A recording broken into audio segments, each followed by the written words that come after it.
Estou de volta à sua companhia para mais um episódio do Turismo em Destaque, desta feita dedicado à extinção da Secretaria de Estado do Turismo na nova orgânica governativa e ao que a atividade terá de fazer para voltar a contar.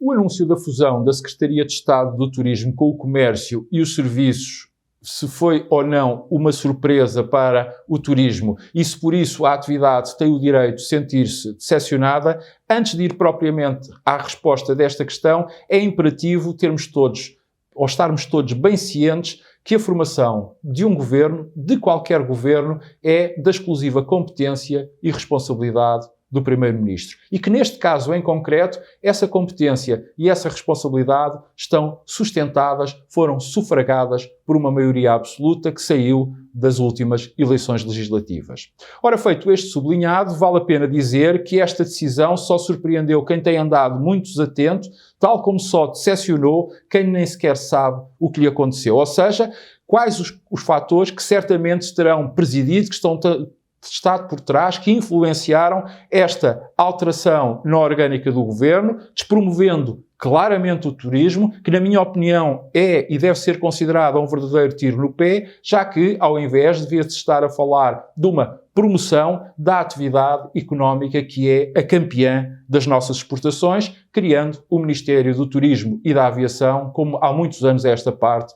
venho defendendo. Mas vamos passo a passo.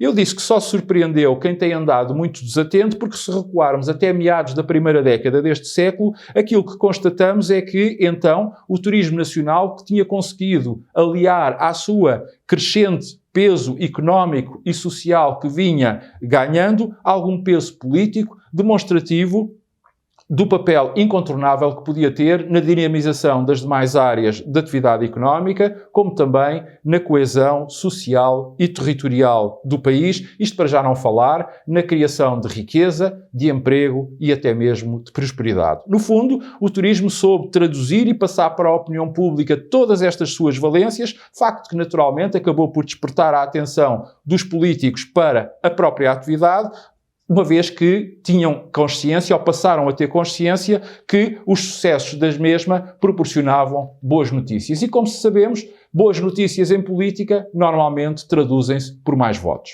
Só que, com a crise das dívidas soberanas de 2008, a que se seguiu o malfadado período da Troika, o turismo passou um mau bocado e, para além do menor fôlego económico e social, também viu diminuir drasticamente a sua capacidade de influência política, isto por culpa própria, uma vez que abdicou em grande parte da sua voz.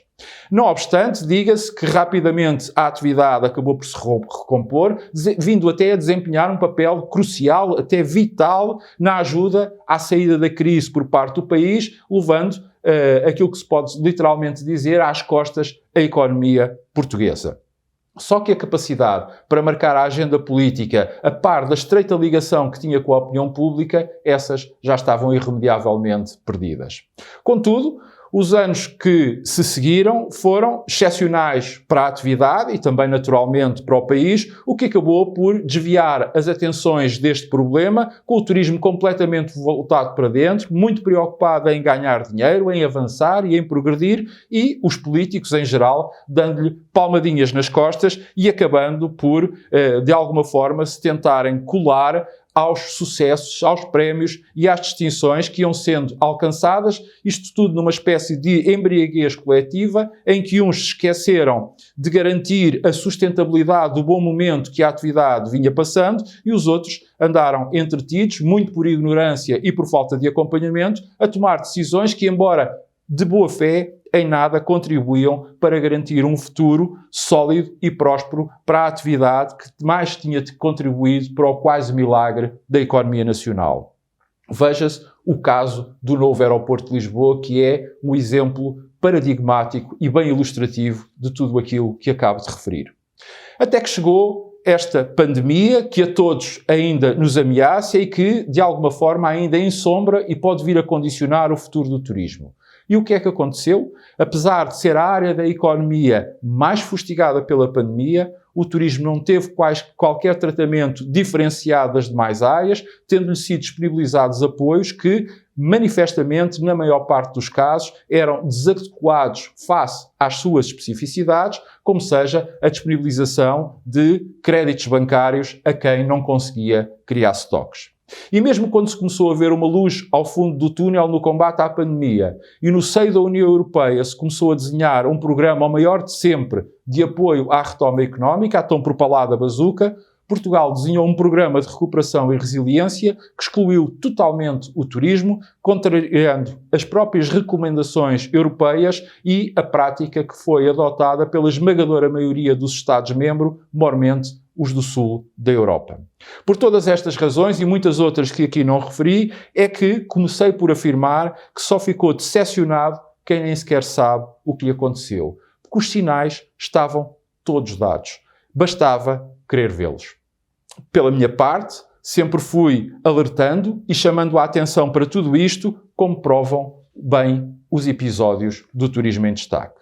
Mas outras campainhas de alerta também soaram. Por exemplo, em Itália, há cerca de um ano, quando o insuspeito Sr. Draghi formou o governo, decidiu criar o Ministério do Turismo. E quando lhe perguntaram o porquê dessa decisão, ele respondeu que era fundamental dar importância e ajudar uma das áreas mais decisivas da economia italiana, que mais prejudicada tinha sido pela pandemia, e ter a noção que, atento à sua transversalidade e à sua pluridisciplinaridade, era decisivo a mesma passar a estar presente no principal centro de decisão executivo do país, isto é, o Conselho de Ministros, pois só assim poderia ser garantida a articulação com as demais áreas de atividade e o sucesso do turismo poder vir a beneficiar dos ventos da retoma, mal eles começassem a soprar.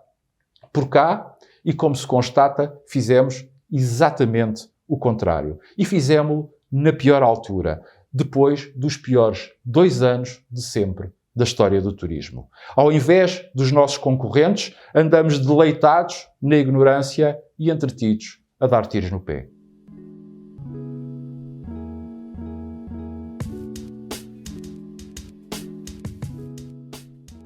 Se quer voltar a contar, se quer reverter com a maior brevidade esta despromoção, esta miopia política, este erro de palmatória, ou como eu lhe chamei, este tiro no pé, o turismo apenas tem de ser igual a si próprio e recuperar os valores pelos quais já se guiou. E ser igual a si próprio é, desde logo, em primeiro lugar, ser proativo. Não ter receios, nem se resignar. Ter a coragem para marcar a agenda. Deixar de andar pelos corredores do poder a mendigar migalhas ou a obter pseudo-vitórias efêmeras. É voltar a assumir-se tal como já o fez no passado, identificando constrangimentos, problemas e desafios e apresentando propostas e soluções para os mesmos. Para isso, não é preciso ser truculento nem sequer deselegante. Apenas ter convicções. As convicções de quem está na atividade e, por isso, a conhece melhor do que ninguém. No fundo, é ter a capacidade de observar e interpretar o que se passa no país e no mundo e que pode influenciar o turismo e não estar à espera que qualquer governante desconhecedor, profundo ou completo da atividade o faça por si. Um segundo aspecto importante é decisivo dar voz ao turismo. Não ter temor de apresentar as ideias publicamente, de as ver discutidas e, porventura, até criticadas. Só não vingarão, só não terão sucesso as que estiverem mal fundamentadas.